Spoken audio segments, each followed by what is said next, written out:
Good afternoon. You're going to answer back. Good afternoon. Are you still alive out there? Still making it? Oh, that's awesome. Love that. Bring that energy. I know we're all like, it's the second day, and I haven't been around this many people in how long? But we're glad you're here. Thank you for spending some time with us today to talk a little bit about skills-based hiring. Would you raise your hand if you are coming from a K-12 background or experience? Got some folks in the room there. Raise your hand if you're coming from higher ed. Whoa. Well, that just shifted in the rubric. The last session, I think we had more K-12 than, yeah. And if you are with an ed tech company or an entrepreneur, welcome. Oh, this is a good balance. Awesome. We're going to have a great conversation. So really what I'm hoping we can do with our time here today is talk about the movement around skills-based hiring. Kind of what is it? Why is it happening? And then thinking about the role of education providers and the ways that they're trying to shift to meet employers and employer demand, where we're getting it right, where we're getting it wrong, and the role of competencies in doing that work. So I am joined by a wonderful panel, and I just realized I didn't tell you who I am. I am Amber Garrison Duncan. I'm the executive vice president. Executive Vice President. Charlotte Long is our president, our esteemed president. So I am pleased to be with you today and again moderating this panel. Betty, would you introduce yourself next? Sure. I'm Betty Vandenbosch, and I'm the Chief Content Officer for Coursera. Hi, everyone. My name is Kate Kraft. I'm a principal at Guild Education. I lead our short-form strategy and pathing team. Hello, everyone. I'm Jason Tyszko. I'm Vice President at the U.S. Chamber of Commerce and its foundation. I oversee our workforce programs.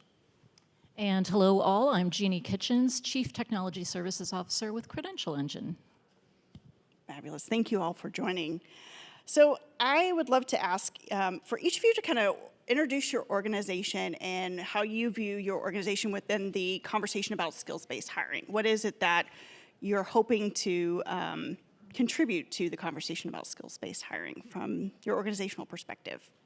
Because I don't know that everybody knows your organizations fully.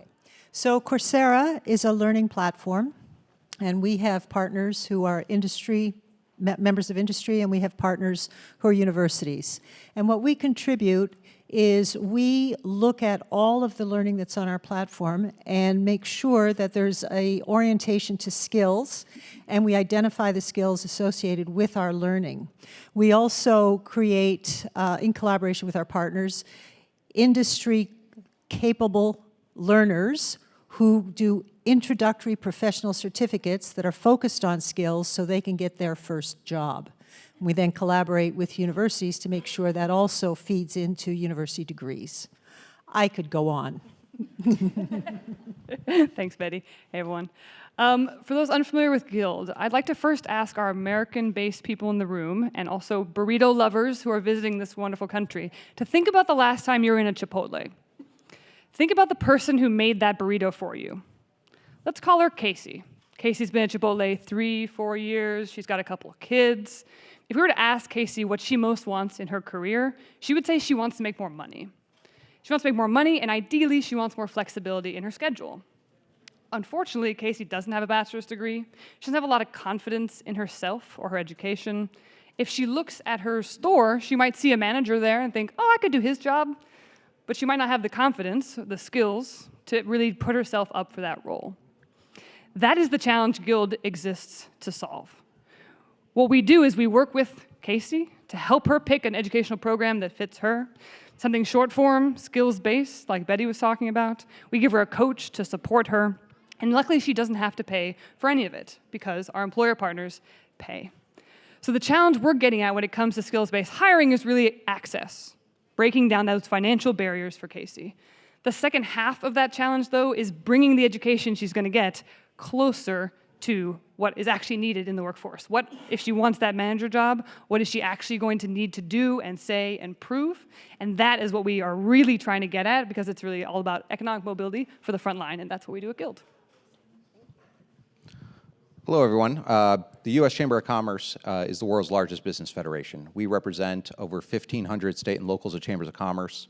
across the country. We represent American Chambers of Commerce across the globe, and collectively our federation reaches over 3 million firms, the majority of which are small to mid-sized enterprises, which make up the largest job creators. I'm here today representing the foundation side of the house, which is our nonprofit affiliate and has a social impact mission. So think of the U.S. Chamber as more Capitol Hill facing and the Chamber Foundation is more field facing. So we work with our membership all across the country to really elevate the employer leadership role in a wide variety of education and workforce partnerships.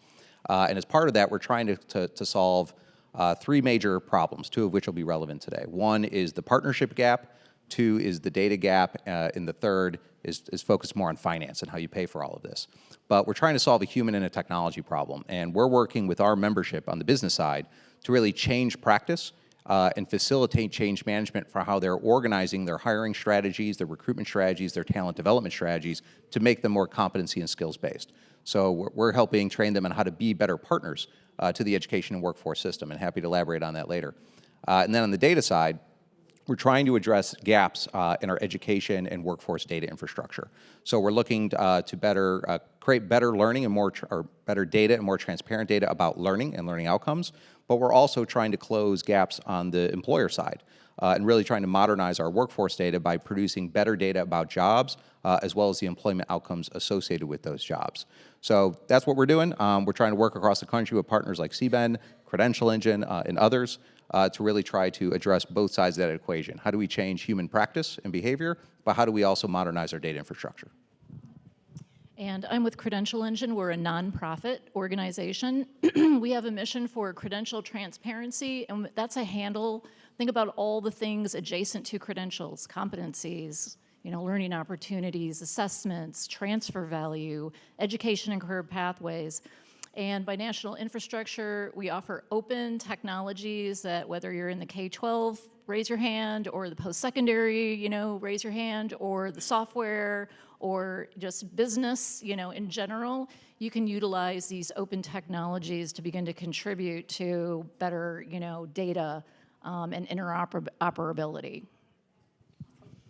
Thank you. And so what I heard consistent across everyone is we got to get more granular. We've got to be able to think about job descriptions in more granular ways, and we got to be able to think about what's actually in a credential.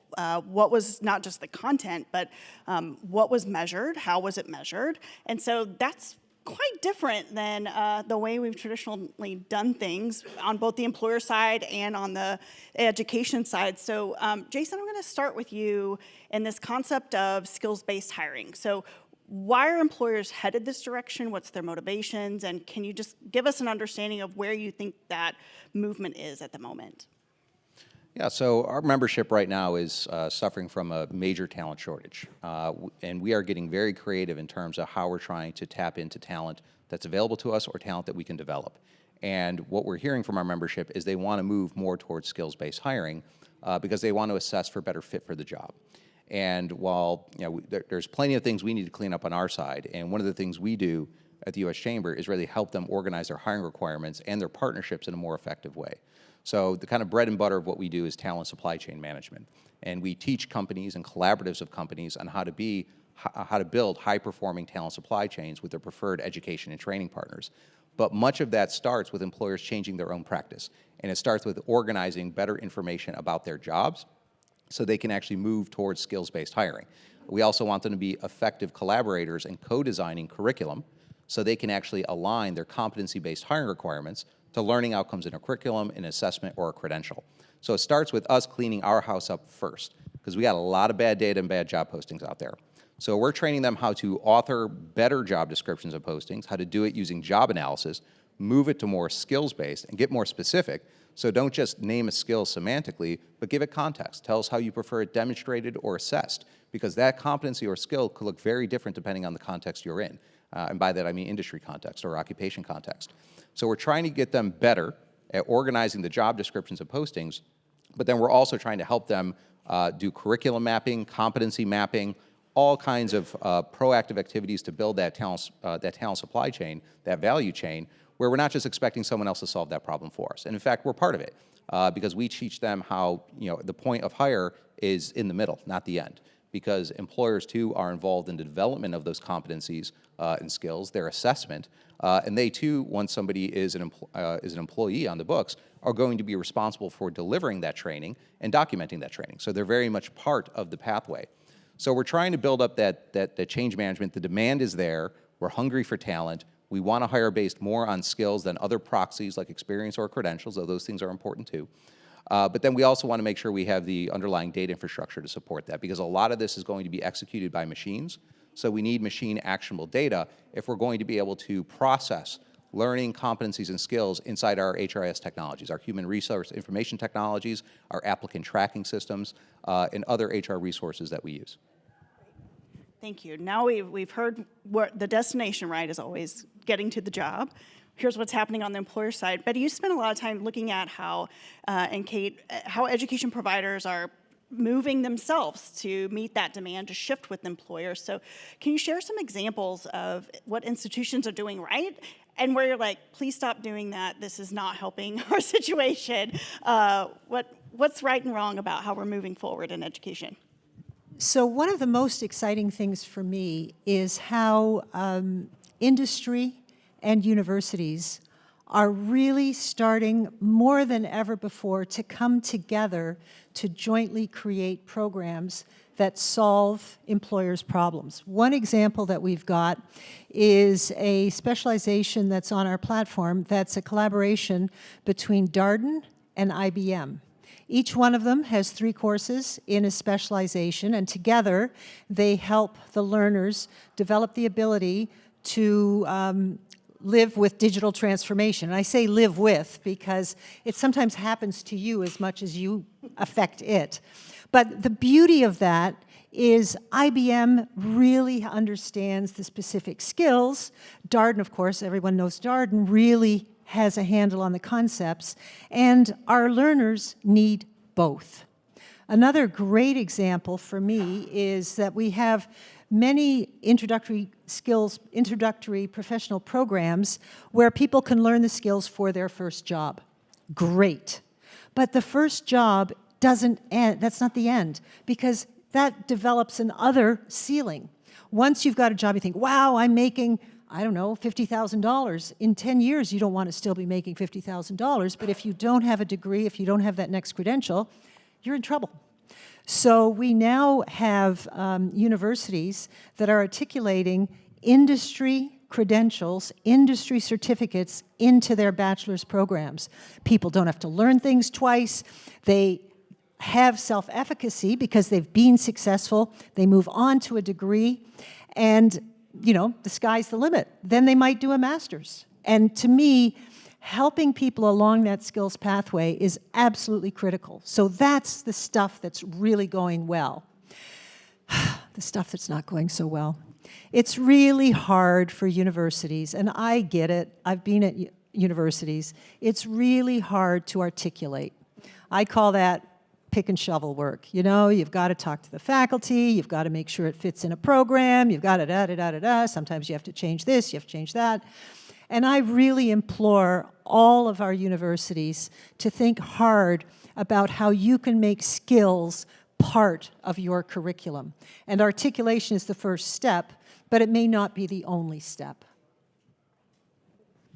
Yeah, absolutely. I just retweet everything you said there about stackability. Definitely something we spend a lot of time thinking about. It's especially important for, I mentioned the Caseys of the world, who are trying to get that economic mobility, trying to get that skill that they really need to happen next. I think what we're seeing work really well is partnerships, close partnerships, as you mentioned, between industries and universities. My team actually very recently worked with one of our university partners to help design a Frontline Manager Certificate program, specifically tailored to retail frontline workers. So specifically tailored to helping Casey get that next promotion in her role. What worked really well about that is we were able to help be a bridge in many ways, help our university bring the academic expertise and content they have around pedagogy, curriculum, but also bring the skills specifically that our employer partners are looking to hire for today. We were able to look specifically at the job descriptions, hopefully good job descriptions that Jason has done some work with. But we work with our employer partners. We say, okay, these are the skills you're trying to teach, you're trying to hire for, great. So we can then turn to our university and say, what are the specific competencies that are going to link to those skills? What are the tasks? What are the deliverables? What are the rubrics you're going to use to make sure that your learners are really learning those skill sets? We've been really excited to see that our learners love it, right? Folks, especially adult learners, they are so motivated when education is career connected, when they feel like they can apply it in their job right away and right today. And so I think those successful partnerships are really iterative, they're collaborative, and it's really about saying specific skills that we're trying to hire for today. What are the specific skills and competencies we're going to be teaching in this curriculum? Like that's the way to do it. That's the way to be skills-based, way to be flexible. It's just really exciting to see more of that. Thank you. It's really, really helpful. I now want to ask all of you, and we're picking up on Betty's pick and shovel work, because that all sounds like a lot of work. It is pick and shovel work. It's not easy work to think about, employers doing their part, education providers digging in and not just saying like, oh, this is a course number 101. Of course this meets those competencies and skills. Again, it requires us to get in and know, and again, at that granular, shovel the grains of things, right? So, but help the audience understand, like, why is it so hard? What are we missing by way of tools in this regard?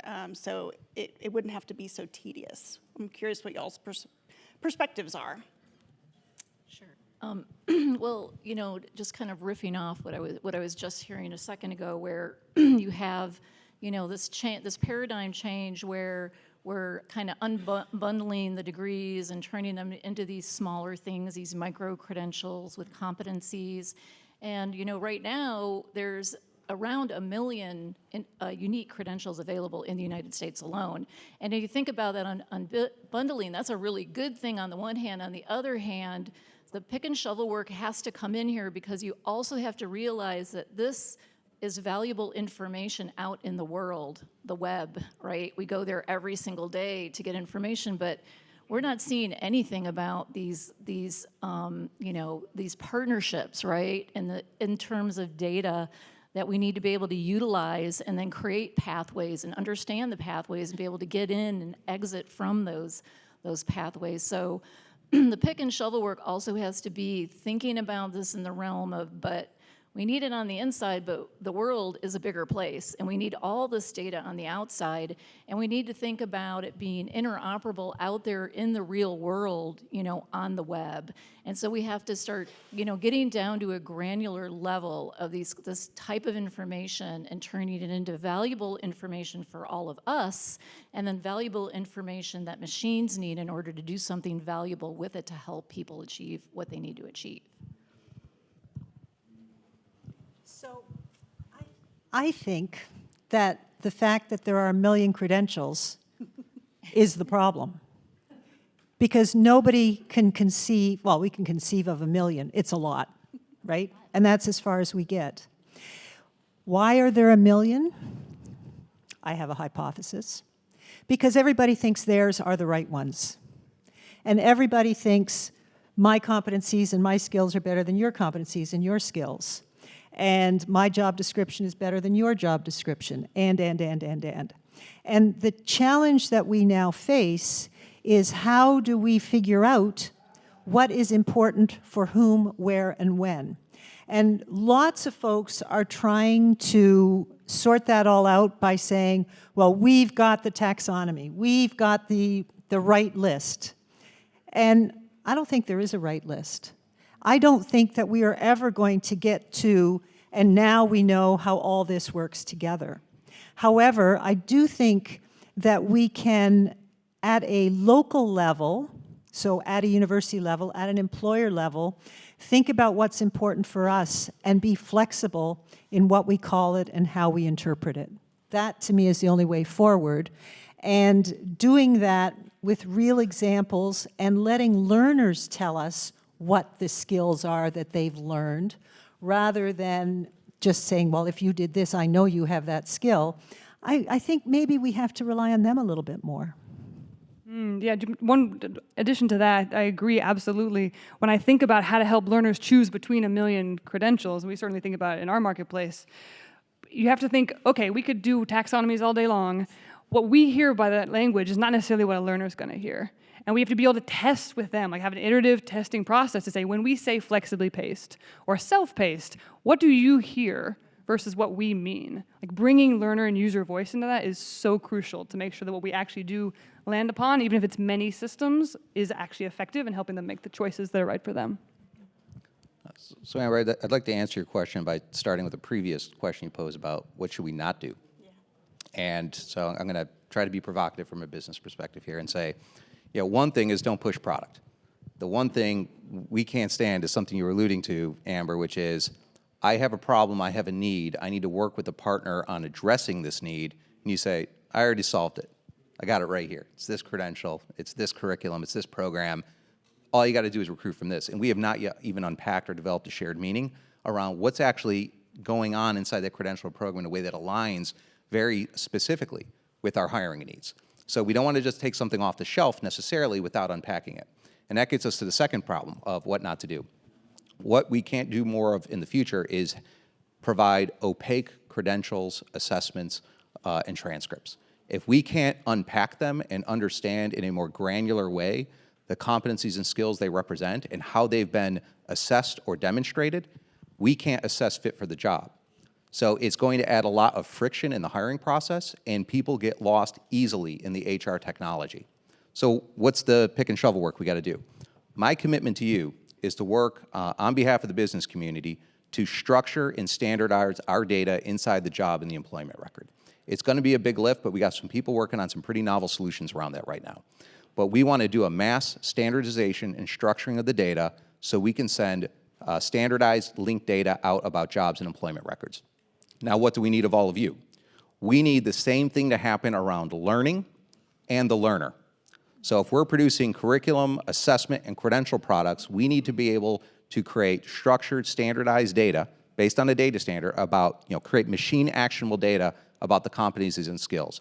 And we need to make sure it makes its way to the learner themselves, because they are the one who's going to be applying for the job. The credential is not going to apply for the job. The credential is important. But if the learner can't easily unpack that credential in a machine actionable way when they're applying for a job, there is a huge possibility that they are going to get lost. So we need to create that structured data on all sides to realize this new ecosystem and to make competency and skills-based learning and hiring a reality. But it's going to take a lot of that pick and shovel work. But if you all commit to doing it on the education side and the ed tech vendors can figure out how to make this world possible, we will commit to figuring out how to do it on the employer and HR side. Do you really think you can do it? I know I can do it. Okay, I'll be waiting. Everybody's in. Everybody's in. That's what I heard. So I want to point out one of the tools that we're seeing start to emerge in the ecosystem to, once we've done some of the pick and shovel work, with the employer getting clear about competencies and skills, and we've got this all mapped out. Now we want to make sure the learner has a record that actually reflects what they know and can do, and can be shared with the employers in their applicant tracking systems, like you talked about, Jason. So learning and employment records are, emerging quickly as a tool to do this, where they're, the transcript is transformed. It's no longer a piece of paper. It's digital. 2, it is no longer course name, 101 sociology grade A, which tells me what? Absolutely nothing about what you can know and can do, right? And so building these digital competency-based records that show, and then you can even include demonstrations of what somebody did to earn mastery and achievement of their learning.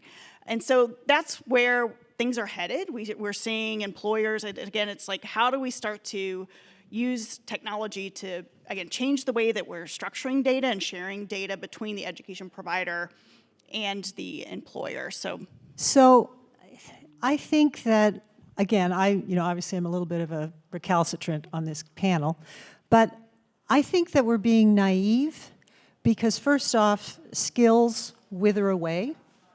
Mm-hmm. Secondly, different skills become important. And thirdly, what is relevant to this job is not relevant to that job. And I'll use myself as a very brief example. Back when I graduated from university, I really knew how to program in COBOL. I really had it. My first job, I was a COBOL programmer. Nobody asked me that when I applied to my position at Coursera. Not one person asked me about that skill. And thankfully, I don't have it anymore. If, you know, I still know there was an identification division, but that's about it. And that's what we've got to remember too. This is not like this lifelong thing. It's not like your health record. It's not something, it evolves and it changes and things become more and less important over time. And I just don't know that spending all this time categorizing and organizing, and I'm not saying that we shouldn't have skills and we shouldn't have competencies, of course we should. But I'm not convinced that it's the be-all and end-all. So I could respond a little bit to that. Yeah, please. We got to beat the resume. It's not that hard. Don't let perfect be the enemy of the good.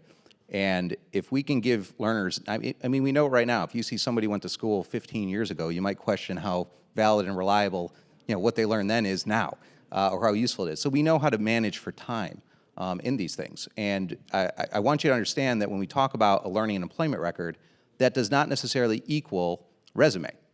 So as we're talking about this in HR Open Standards Consortium, which is the leading data standards organization for HR technology, we're going to be working through our T3 Innovation Network on how to build a resume profile specification. So I can take data elements from multiple LERs selected by the learner or worker themselves to populate a resume profile that could be machine actionable in our hiring system. So you may have historical records, but it doesn't mean you need to use those historical records when applying for a job. You have that agency and choice, much like I can add that information on a very long form resume if I want or not. So I agree, this is, I don't think we want to just go all in and say this is going to solve every problem, because it's certainly not, but I think it can provide pretty substantial improvement for how we represent and transmit learning in a way that can get real results, at least in terms of employment outcomes. Well, the idea of the digital verifiable, you know, credential that you carry around with you, I mean, it's super important because obviously in our mobile society, we need to be able to have those things with us at all times. I've heard all kinds of stories, you know, during COVID of, oh, I couldn't get a transcript because nobody was there. You know, they literally told me I had to wait 3 weeks to get it, you know, and things like that. So, and I agree with the point that you were making, because if you think about, like, I have a similar story. I learned COBOL. Like, that was like my first, yeah. I know could talk about it. common. It's so weird, but see, it must be an important skill that underlies something else. Well, I will say the because- state of New Jersey needed you during COVID because they had to hire COBOL coders to come in with state data systems. I don't want to share a transcript that shows something outdated, right, like COBOL. I want to have a digital record that shows more current skill of what I do now, that's reflective of where I am in my journey. So there's probably things that we have to work on, but it will be a critical piece, a critical tool for all of us to have, and in all of our lifetimes, we're going to need that, I believe. And I think we try to distinguish between durable skills and perishable skills. And what I'm hearing a lot of us here is that COBOL maybe was a perishable skill. However, I will just say, though, that it got you that first job as a COBOL programmer, right? So at the end of the day, like, we still need perishable skills. Even if they will have a shelf life of 3 to 5 years, we still do need them when we're trying to do skills-based hiring. Employers are still asking for specific coding languages. They still want those. And so that's what's, to me, what's most exciting about these digital skills and records is that they can be dynamically updated, right? You could absolutely get to the next level in Java or whatever you're going to get to, and you can show it right away. You don't have to wait and find a registrar and get someone to send you a transcript to try to prove it. Like, because we have Credential Engine, we have these badging platforms. Like, it's really exciting to see this ability to just like dynamically say, these are the skills you have, and the durable skills will stick around. Right? I do think critical thinking, communication, all the great courses that Coursera teaches, how to learn, those things do stick around, and I think that that's another benefit of these platforms, is that you can really watch that growth over time with learners. And if I could just build on this, because I think this is important to talk about durable versus perishable, but I think one of the disruptive upsides of LERs is the ability to tap into alternative pathways. And as we're talking about the business community, we're saying, look, we've got this infrastructure in place that is kind of more the traditional education channels, and we know the credentialing and the transcripts that take place there, but there's all this other learning and skill development that's happening in communities, that's happening on the job, that's happening in what we would consider non-traditional settings, that could now use a disruption like LERs to now start documenting that learning at the competency or skill level. We can have the policy argument about quality, we can talk about how it's financed, we can get into all that fun stuff, but if you can't produce the record we're stuck. And I think if we can at least make some inroads there to say, let's activate life-wide and lifelong learning, and let's document it. Now let's talk about what to do with it and deal with all those other things. But the fact that we can, all that learning that's left on the table can now be represented as potentially machine actionable data, the business community gets very excited about that. And I think that that's really, really important for us to keep track and to help people grow. Because one of the biggest challenges that folks have is building on their learning so that they get better and better credentials rather than the same kinds of credentials at the same level over and over again. That's not helpful as someone develops a career. What they need is an evolution of their capabilities over time. And that's what universities can help with, because they can accept those skills as real learning into a higher level credential. There's something that we have to get over, and that is at universities, some of my former universities included, if I didn't teach it, how do I really know that you know it? And that's the biggest problem. That's what we've got to get away from. And I think you just made the base for competency-based education. Yes, that the institutions that we're supporting absolutely say it doesn't matter where you learned it. If you can demonstrate mastery, let's move on, right? My goal here is to add value to your life, not make you sit through something over and over again. I want to ask my last question, and then we're going to turn it over to all of you. So, don't sit on your hands. Raise them when I call on you, okay? So my last question really is, what is one thing that EdTech could think about doing to support the partnership that's required here between employers and institutional providers, or Guild coming in as a third-party entity to help bring these folks together? What do we need most in the ecosystem to help us go further faster? So what we believe that folks need is a platform where different learning can come together at the same place. And that's what has helped our learners on Coursera build their skills over time, build a skills profile, see how well they're doing over time, learning from many different people, and then taking that to their next job.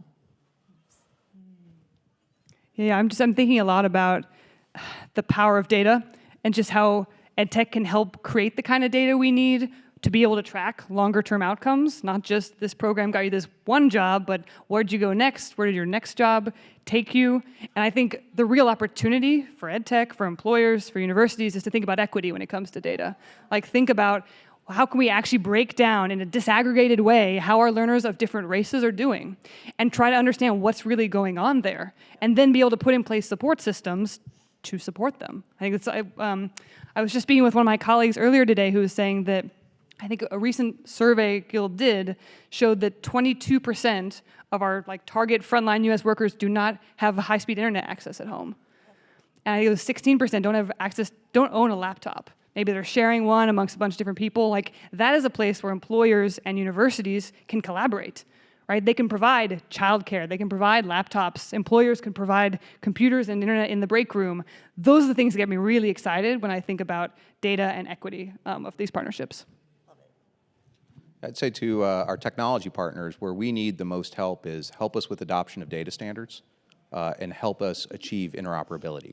You all have the products that are going to be able to move the data, and we've got a lot of great folks, CBEN, JFF, NGA, all the leading data standards organizations. We're working towards this interoperability vision, but if you all don't structure the data and make use of that, it's going nowhere fast. So help us adopt data standards, structure the data, help us unlock interoperability.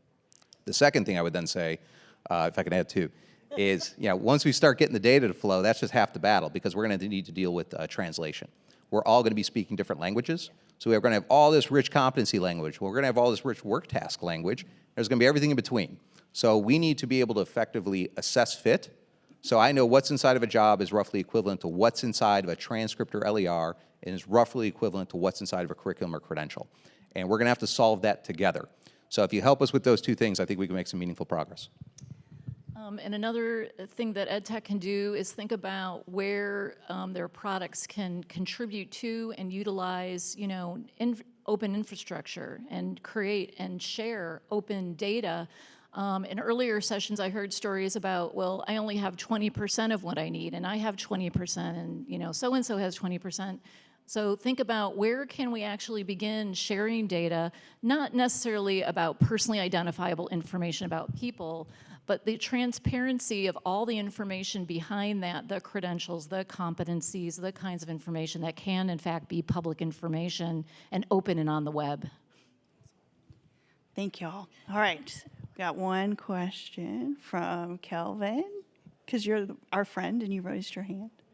I just have a question about, we've been talking a lot about skills and then assessments, and so I guess to avoid a lot of the credit transfer, issues that we have now, how do we actually, encourage schools to maybe share information about the assessments that they're using that are then used to determine mastery? Because it's an IP issue for a lot of schools, and so I just worry that some schools might just say, no, I don't want to share that with you. Yeah. But then schools will, I'm sure, like schools accepting credit will want to determine how that assessment was used to determine mastery of that skill. So how do we actually solve for that? Yeah, that's interesting. I think, I have thought about that with employers sharing proprietary data, but institutions sharing proprietary. How do we get at that? I do hope the LERs help push on that because they are required. There's information you can be putting in there and realizing that at the end of the day, is that really proprietary? I think we can push on that. But Betty, I know you have some things here you were just thinking because I saw your mic. Yeah, and I realize that this will also probably cause problems, but most of us accept high school transcripts. And we know that high schools have varying levels of capability, but we say, okay, we assume that you finished the 12th grade. So we trust high schools, but we don't trust each other. What's going on there? Just a question. I love it. What the heck is going on there, right? Well, and that's an example where, again, just using open data to tell us what is behind those credentials, not just a name of it and a description on a syllabus, but really unpack it and make that transparent data, because then you can do those assessments and you can share that data outside a proprietary system. I think it's about getting the same language that Jason was telling earlier about, about skills, about, exactly what's being taught, what's being assessed. Employers are assessing as well, right? If we have a common language around competencies, then I really do think it'll make it easier to share those assessments. Maybe not the exact exam per se, but be able to say, oh, this level at this skill. I think that's the future. Absolutely. Thank you. And one last, we got 1 minute here. A couple of weeks ago, Governor Hogan in Maryland announced the state was moving to skills-based hiring. Wonderful announcement. The Washington Post characterized it as Maryland's moving away from colleges. And for you, the juxtaposition was like this college official that was just outraged by the fact. How do we keep that from being the narrative when we talk about skills-based hiring? Yeah. Cool. I mean, so I'm glad you brought that up. It's we got to take that on. And one of the things that I've been trying to communicate with my peers at this conference is, we can't play this zero-sum game. It's skills versus credentials versus experience versus networks. No, we hire people and they have all of these things. But where we have one of the biggest gaps right now is being transparent around the skills and competencies. And if we can get that piece done a little bit better, I think we can create a lot more economic mobility in this country.